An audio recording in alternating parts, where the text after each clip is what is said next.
Good afternoon, everyone. This is Councilmember Steve Rao with the town of Morrisville, and I'm here today to host a very special edition of Veterans of a Memorial Day Town Hall, celebrating our heroes of the United States of America. Today, as a city council member who's works a lot with veterans issues, I'm the son-in-law of a U.S. Air Force colonels, one who passed away about 2 years ago, and my grandfather was a World War II veteran. But I've always been passionate about recognizing the sacrifices our soldiers make. And on that note, I want to thank everyone for attending on Facebook. I want to thank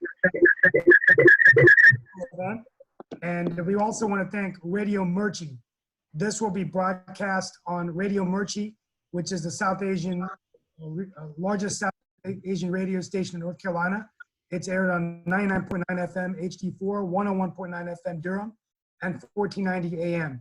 And it's aired in Baltimore and Philadelphia. So people around the country are listening in on this radio. So we want to thank Ravi Chakuri and his team. So today we celebrate the American hero, the most extraordinary citizens who have been doing the greatest things for our country from the Revolutionary War to the present.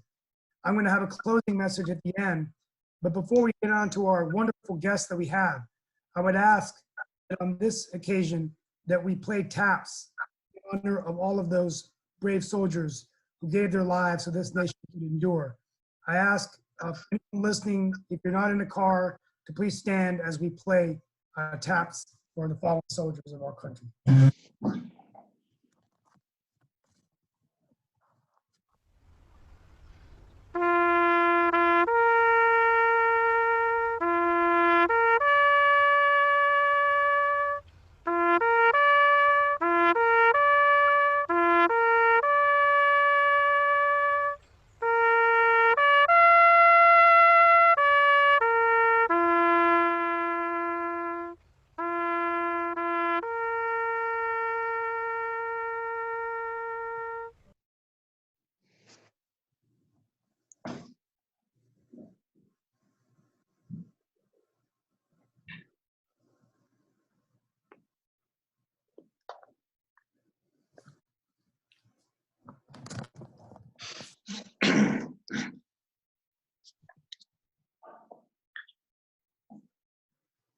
Thank you very much. And that was very special. And we want to thank everyone for that moment of silence. We are honored today to have with us some very great guests. These are dedicated veterans and community leaders who have served our country and served our community. We're going to first start with Lieutenant Colonel Rachel Shive, who was in the United States Army. And after graduating from the United States University of North Carolina, Greensboro, she majored in history. She earned a Master's of Education and Guidance and Counseling from the University of North Carolina. She served as a high school counselor in Kannapolis, where she attended the last woman Army Corps officer orientation course at Fort McClellan, Alabama.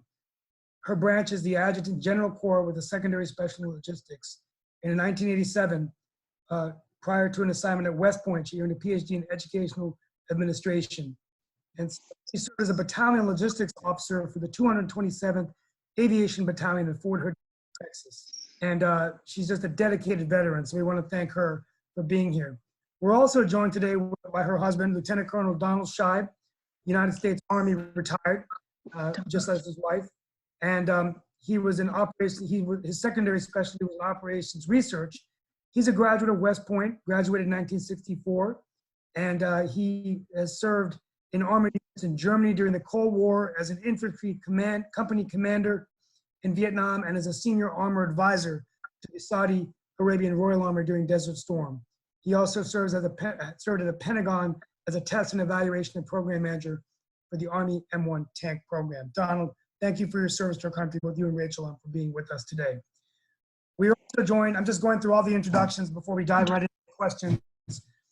Brendan Temple, who joined the Marine Corps in 2005, after which he became a reconnaissance Marine.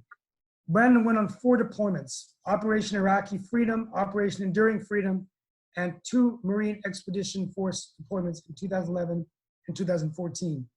In 2009, he was injured from an improvised explosive device, an IED, and he was discharged in 2015 after 10 years of active duty service.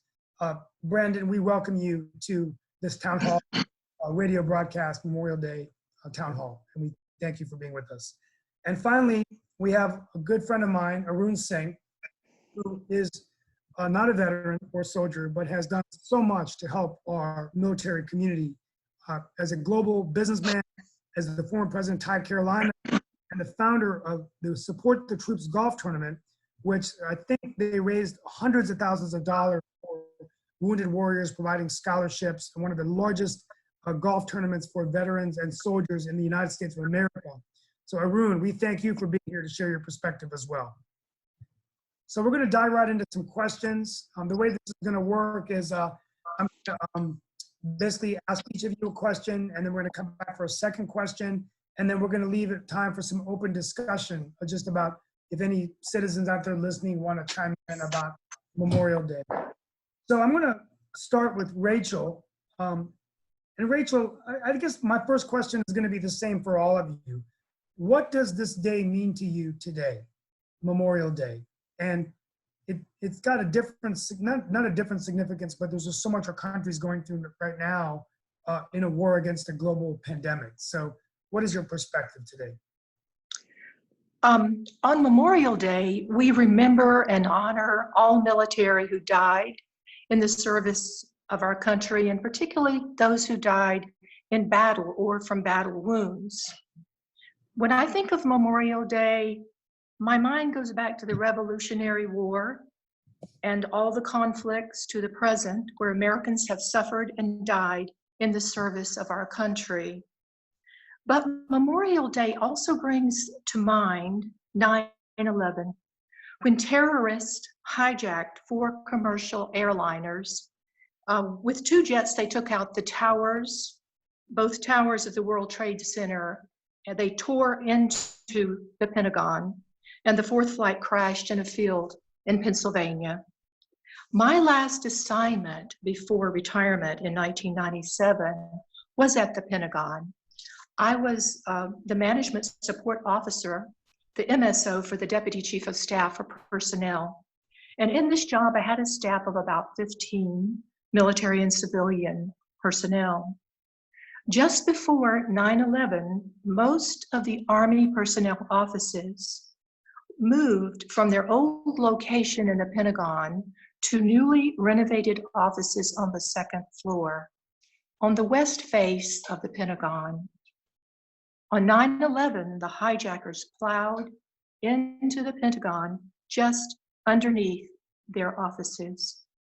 The area instantly became an inferno. The 1st floor offices, 3 rings deep, underneath Desper, were decimated. Within 27 minutes, Desper's 2nd floor offices collapsed. Of the Army personnel offices, 240 people, 24 were killed, others were injured or traumatized. In the minutes after the attack, many people were evacuated from the Pentagon, but when it was over, 125 people working in the Pentagon died, along with 53 passengers, 6 crew, plus 5 hijackers. The management support officer for Desper was Lieutenant Colonel Dennis Johnson. He was killed in the attack. Many of his personnel had worked for me when I had been the MSO in 1997. Some of them were killed or injured. Although I was never in harm's way in the service of our country, 9/11 brought the pain of the ultimate sacrifice very close. Thank you so much. That was so special to hear that. And Don, I'm going to ask you the same question. What does this day mean to you? And how is that perspective shaped by some of the things we're going through now in a global pandemic? General Adams calling this our Pearl Harbor 9/11 moment as a follow-up to what Rachel just shared with us. What can we learn from our soldiers? Well, Steve, I'd like to, first of all, thank you for putting that basic question to us and to me about exactly what Memorial Day means, because it caused me for the first time in my life to really dive deep inside and think about it. And, you know, Rachel read you the definition, and it's instructive that the Civil War was when Memorial Day was instituted, after it was over. It was the war of our time at that time.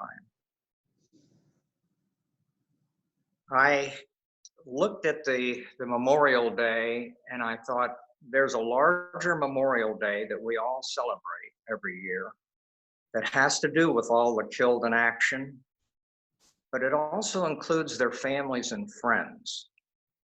Think of this. Every soldier, man or woman, who dies in combat has a mother and father, sons, daughters, brothers, sisters, friends.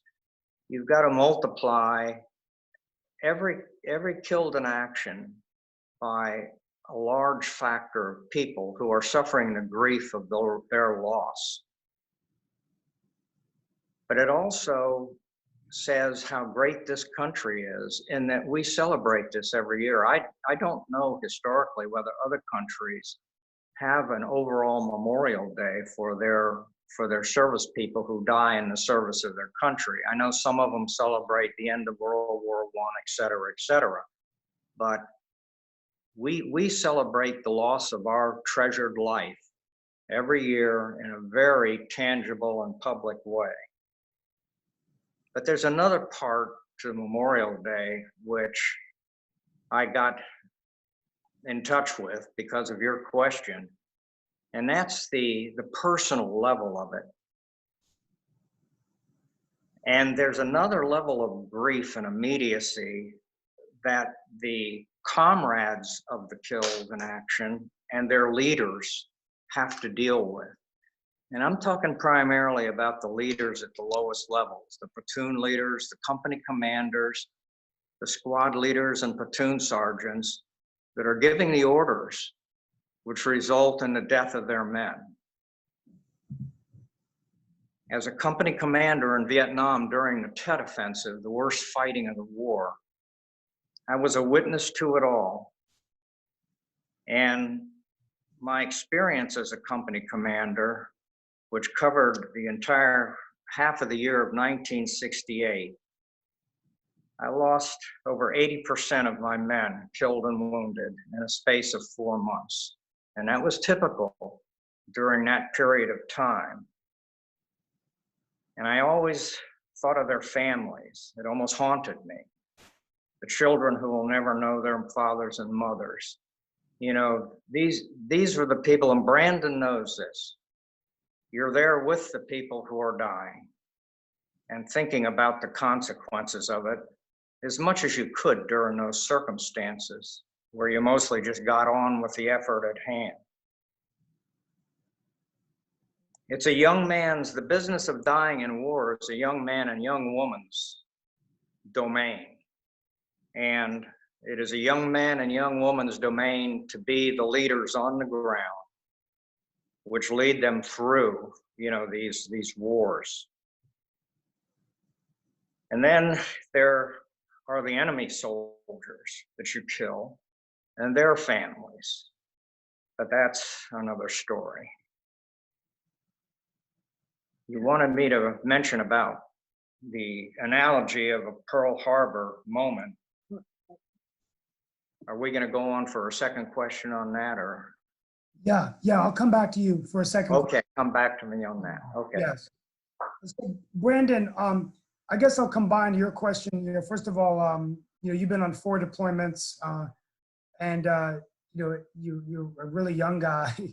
What is your perspective of this day, and what kind of perspective do you bring? You know, having been in the military up until relatively short time ago. Well, first off, I am absolutely humbled to have been chosen to speak on this radio show, especially when I'm followed up by old Don there. He is an experienced, he's an idol of mine. So I am truly humbled to be speaking with you guys today. To kind of go off what Don said, it was one of the first times that I actually had to ask myself, what does Memorial Day mean to me? And I think to sum it up, it's a time of self-reflection.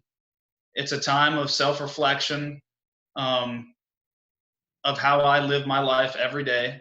Would that be how the guys that lost their lives would want me to, because they're unable to live their lives?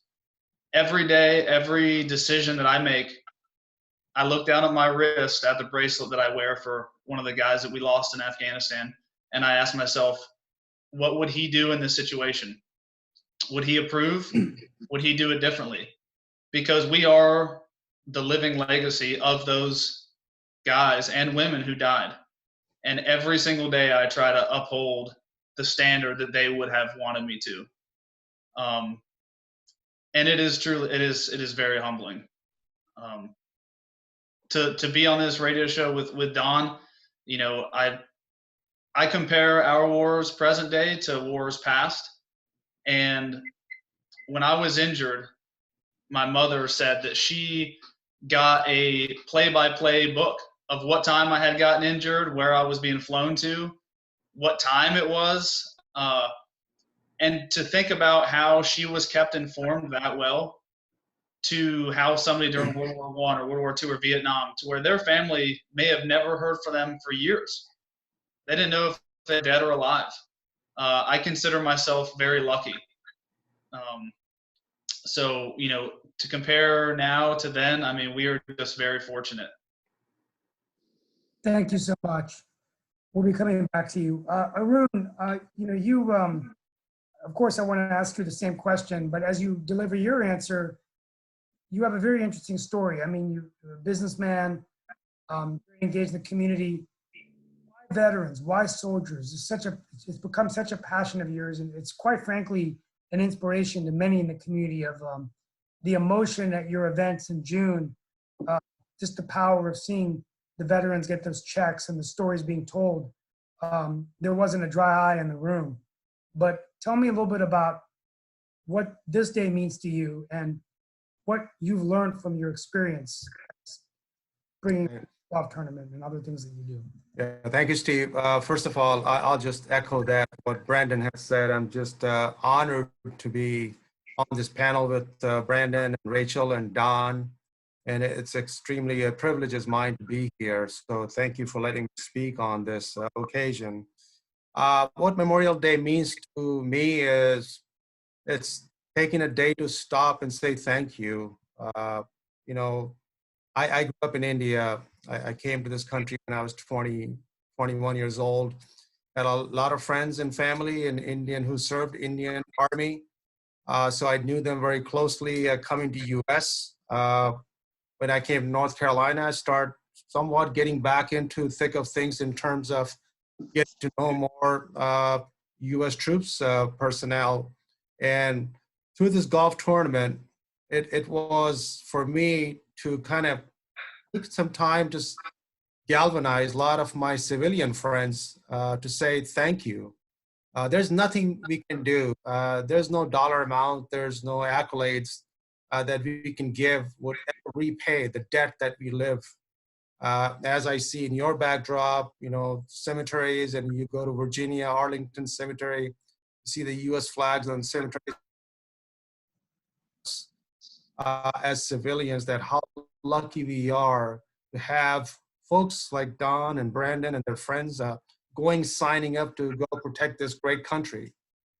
So I could never be more thankful, and whatever I do, it's really minuscule in comparison to what they do. So I got together a lot of my civilian friends. You know, I'm blessed to have a lot of friends.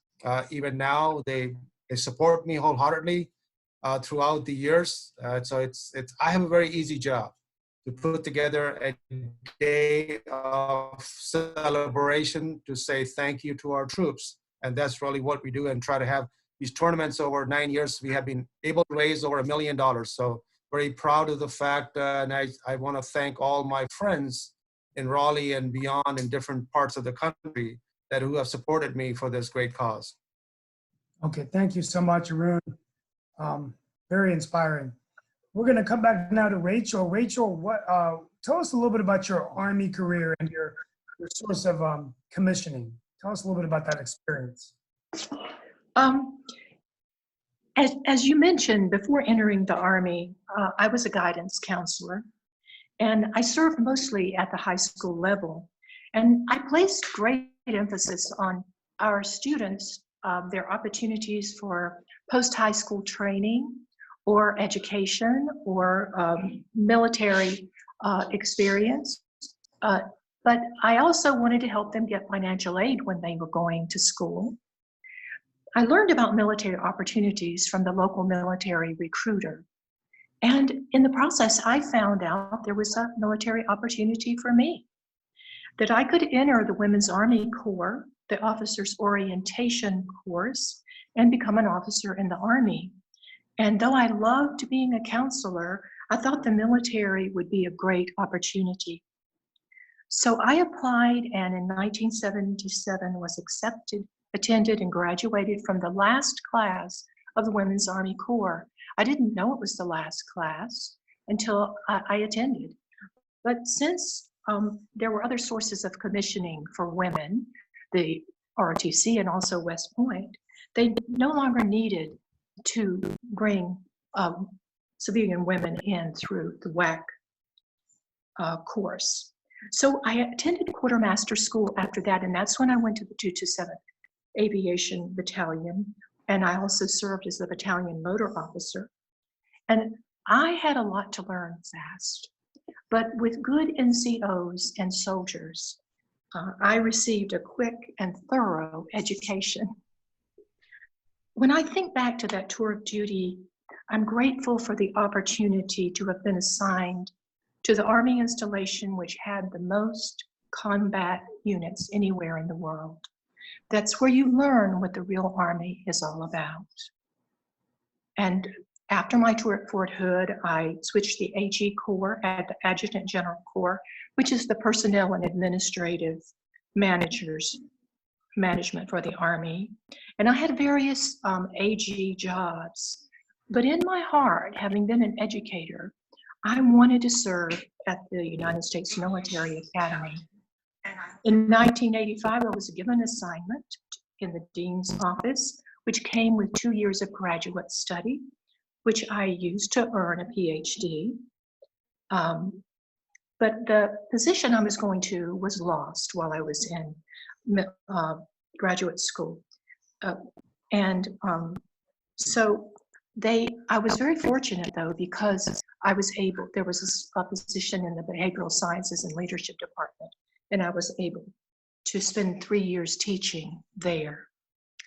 Then after the Army's Command and General Staff College at Fort Leavenworth, I was assigned as the Administrative Services Officer for Land Southeast, a NATO headquarters in Turkey. And that's where I had US military, Italian military, Turkish military, and civilians working in my office. But after returning to the States, I was assigned to the Army's Military Personnel Center as the executive officer to the Adjutant General of the Army. And then I served my final assignment, which I mentioned earlier, as the Management Support Officer in DESPER, the personnel office, which along with other military offices at the Pentagon who bore the brunt of the 9/11 attack in 2001. I retired in 1997. The Army for me was a wonderful opportunity to serve my country while at the same time benefiting me personally as well as professionally. And on Memorial Day, I reflect on my military career with gratitude.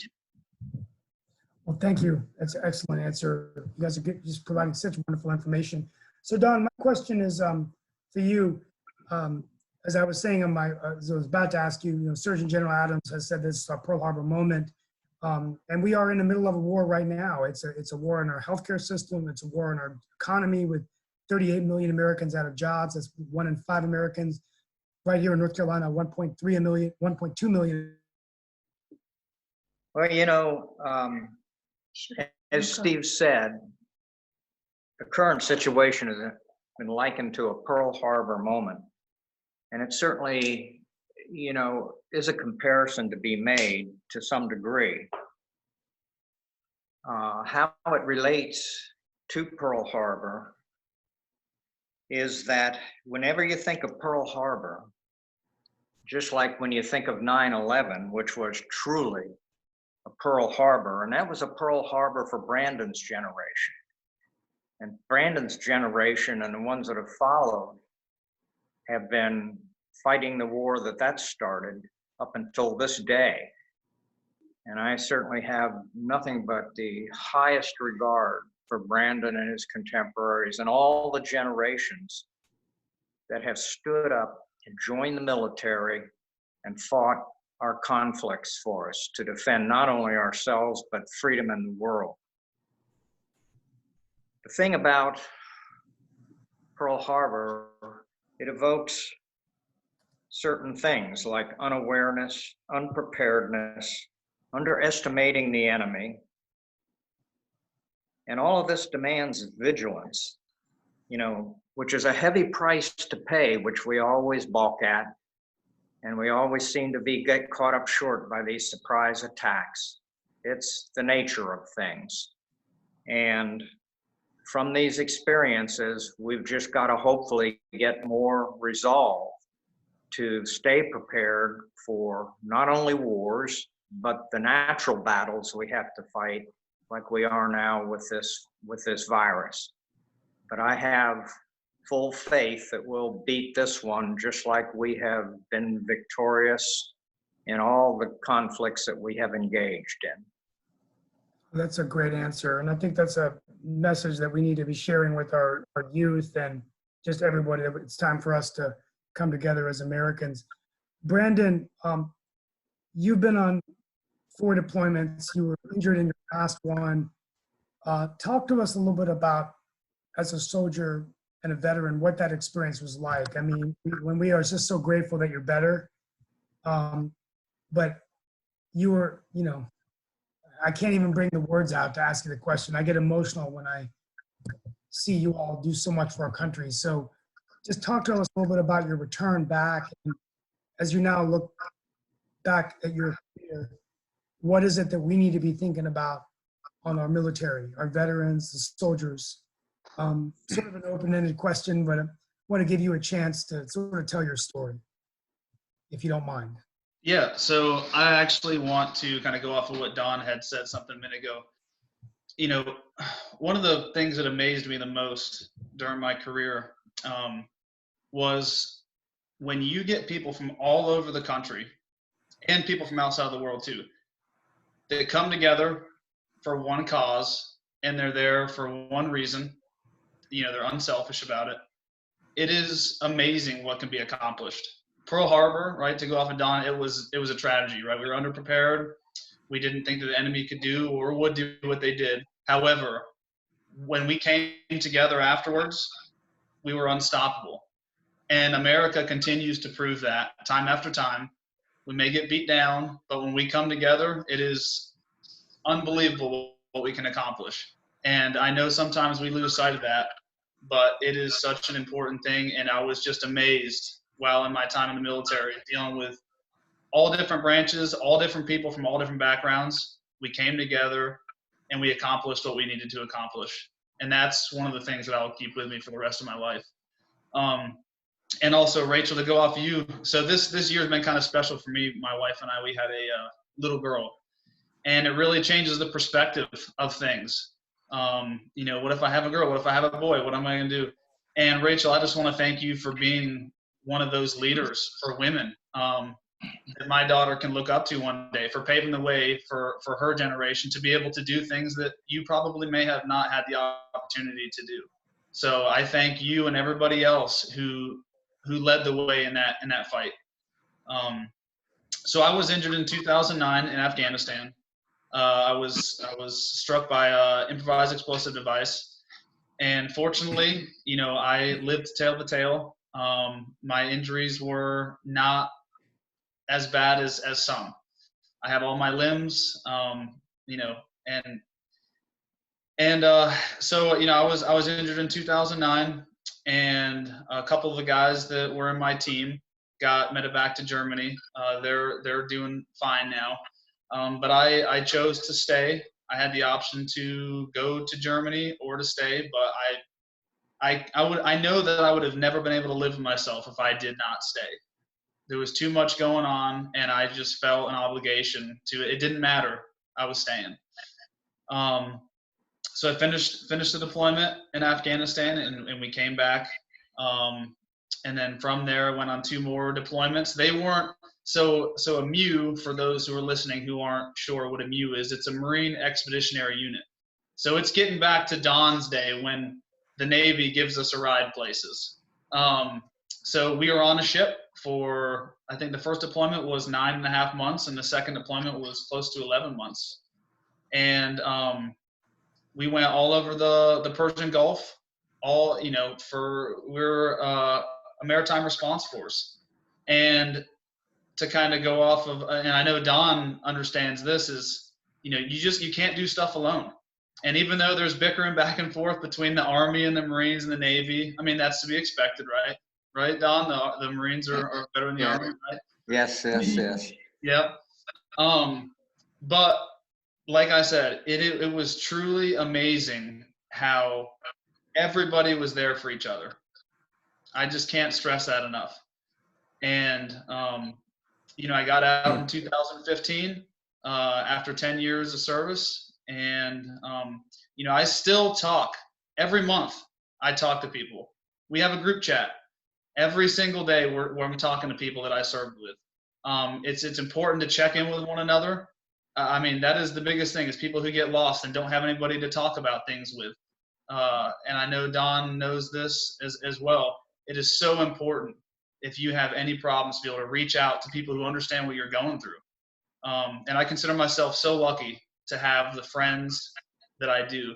And, just another thing that I want to say, there's so many people who serve this country in other capacities, not just the military, right? The FBI, the CIA, DEA, there's so many other agencies who they died for really the same, in my mind, they need to be honored on Memorial Day as well, because they protect this country in different ways. And I want everybody to know, if you have a family member who died serving this country, it doesn't matter in what capacity, that I thank them, and that they're not forgotten. So, yeah. Thank you. Arun, And do you have Steve, the any- medical people. Yeah, I was going to close on that. Yeah, I mean, as we're listening to the show in this Memorial Town Hall, we also want to remember the healthcare workers, the first responders, many of them losing their lives, putting their lives in risk, those in the front line of duty. And over 100,000, almost at the 100,000 mark, have died from this pandemic. That's more than Vietnam. COVID-19 is the #1 killer in the United States. But we have to be strong, and I think we draw inspiration from that. So, they're not military soldiers, but they're there fighting in this global war. Arun, what thoughts do you have as we look forward to the rest of this year and a very different kind of world? What are your thoughts? Yes, obviously with this pandemic, everybody is, nobody is free from this, Look at not just yourself. US. This is worldwide. Hundreds and thousands of people have lost their lives and loved ones and family. And this is not something that has ended. It continues to go on. So this is something that as a country, we have to come together and try to address this jointly as a family and not blame one each other. It is what it is. We are in a fight and we have to be together in this. And my thoughts and prayers go out for all the affected family to just bring back retrospect with the U.S. Army. Just a grim reminder that right now as civilians, we are asked to stay at home than we can get to phase 1, phase 2, and phase 3. The folks who have been serving, they've been out there for 10, 20 years. There's no phase 1, there's no phase 2, no phase 3. It's every day, every hour, every minute, every second is very crucial. What they do, they put their life on the line. So on this Memorial Day, I just like to close out with that. Once again, we are very thankful and we appreciate the sacrifice they have done, made for this, our great nation. Thank you. Are there any questions of anyone attending today? Or if I had a couple that came in. Ian, if we have any Facebook questions, just let them know. But I did have one, someone must be listening, and they sent me a tweet, and it was just, are there any organizations that you all would like to bring awareness today of places where they can support soldiers, first responders? So Steve, real quick, North Carolina Guard, Soldiers and Airmen Assistance Fund. We work very closely with their organization director out there, Mr. Dennis Roach. So if anybody is looking to support the local troops, that's one place to go, Soldiers Airmen Assistance Fund of North Carolina Guard. Yeah, also, Steve, there's another one, the U.S. Veterans Corps. They do food, homes, and toys for veterans, and they actually just opened up, so all first responders as well. It's a great organization, U.S. Veterans Corps. Every single penny that goes in goes straight to the people who need it. Okay, great. And then in Morrisville, we have in the town of Morrisville, and I want to thank my colleagues on the council, we have a Veterans Memorial Foundation. And so if you want to go, you can just go to Morrisville Veterans Foundation, and we're trying to build our own memorial there. So the next time we have Veterans Day and we can be in person, we can actually go somewhere and honor our veterans and military community. The other question that just came in, and I've got an answer, and I guess Brandon, because you're the youngest of those on the show today as a veteran, how hard is it as military? We're bringing a lot of military folks back from deployments in Afghanistan, and how hard is it for them to transition back into society in terms of PTSD and also jobs? And I know that NC4E, North Carolina for Military Employment, I work closely with Kimberly Williams on educating our employment community on job opportunities for veterans working with WIC Tech. But is that something that you think we need to be looking at as we find opportunities in our economy, that we need to do what we can for those who are coming back? So it's a tough question because everybody who comes back from deployment deals with things differently. Some people are more affected than others, but I will say this: I really am, especially in Wake County. The amount of resources, there are so many resources for veterans. And I think one of the things that veterans have a hard time with is looking for those resources. They're out there, but a lot of veterans think that maybe they don't deserve certain benefits, which is not the case whatsoever. Every veteran who served and first responder deserves every single benefit that their state or municipality offers. I know when I was at UNCW for my first 2 years, there was a lot of veterans who came into the Veterans Lounge and they didn't even know how to apply for the GI Bill. They had been there for a year and they still didn't know how to apply for the GI Bill. And a lot of them had told me that they didn't feel that they deserved the benefit. And that's a mindset that needs to change. But there are so many resources out there. And to any veteran who's listening, you deserve it. Take advantage of every benefit that is out there, and take advantage of it because you deserve it. Thank you so much. I mean, absolutely. I mean, it's amazing the things that these soldiers and veterans are doing for our country. And like Arun said, we can't thank them enough. So if you're listening to the show, we've given you a number of organizations that you can go learn about. And my challenge to our local communities today as we close out, I have a closing message. But, at the end of the day, we need to make sure that local governments and cities and businesses are stepping forward, not just on the days of remembrance, but every day to do everything we can for veterans and soldiers. And so I'm trying to bring more of these awarenesses up to my colleagues, not only in Morrisville, but across the region and across the state of North Carolina. We're a very strong military state. We have a lot of strong military families. We have a number of military bases here. And I think it's important as we continue to move forward. So are there any parting remarks you all have before, if we get any other questions, I might chime in. Sometimes people come in last minute and ask questions, but are there any insight, wisdom, or anything before I close this out here? We want to thank you for being so gracious with your time today.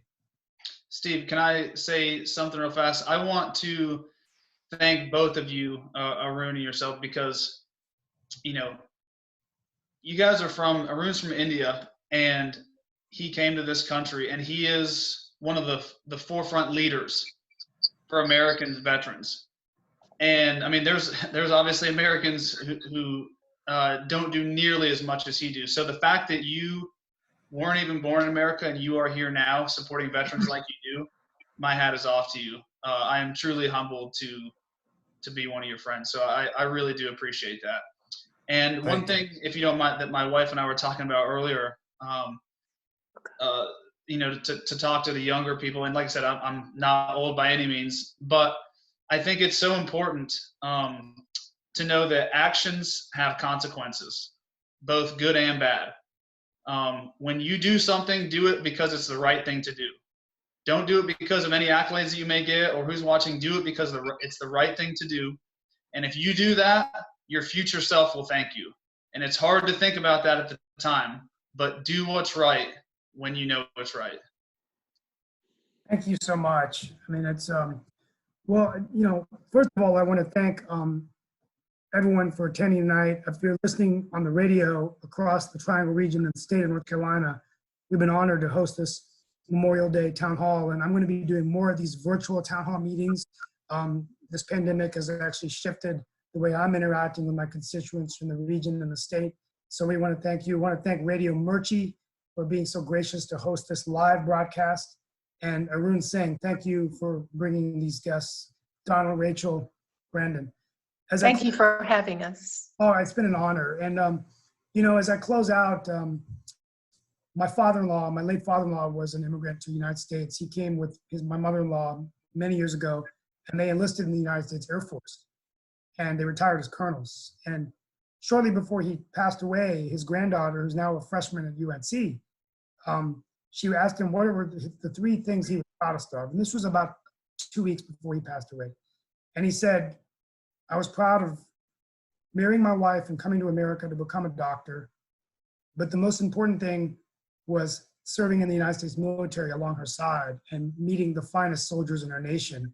He was so proud of his work in Dakota Air Force Base, and then seeing his grandkids grow up.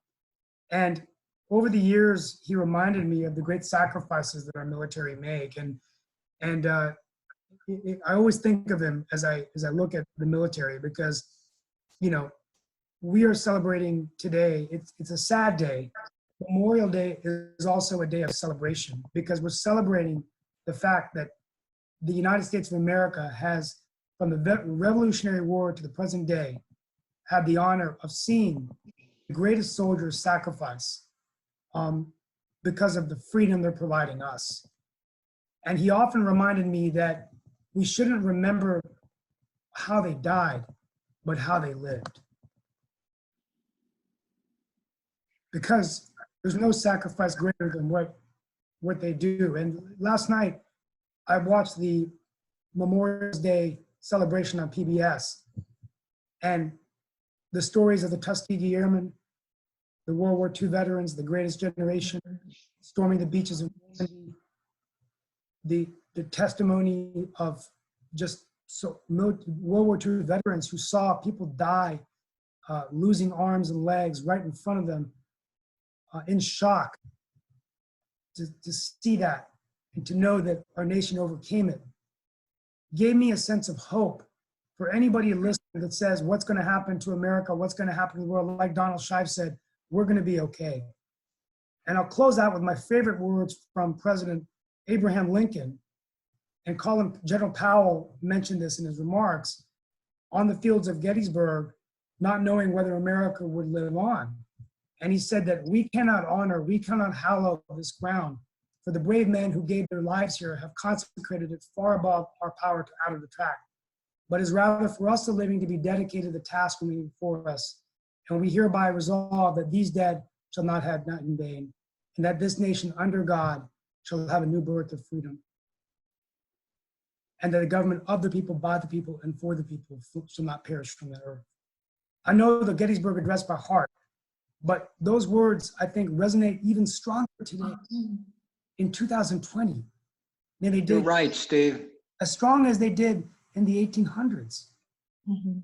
I ask today, on this Memorial Day, we remember the words of our former president, Abraham Lincoln, who is watching us from heaven, knowing that we will find the resolve that this nation can endure because of the American soldier. So it's a sad day, but also a day of pride.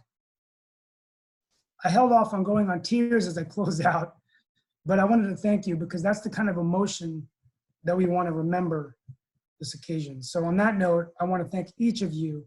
And I know that as we fight COVID-19 today, we will overcome it. We will win this war, and we will have the freedom and hope and opportunity for future generations of Americans, as Americans. So thank you so much for being with us today on Radio Murchie, on this town hall meeting. That is my closing message. God bless each of you. God bless the United States of America. Well Thank you, said, Steve. Steve. Thank you. Thank you for having us. It's an Thanks. honor. Keep We're the here to faith. support you in any way. Thank you so much. Have a wonderful rest of the day. And hopefully next year we can do this in person. Look forward to it. It's still nice All to right. see people. Thanks, Steve. Thank you. Yeah. Brandon, bye, Don, Rachel. Talk to you later, Arun. Brandon. See you, young man.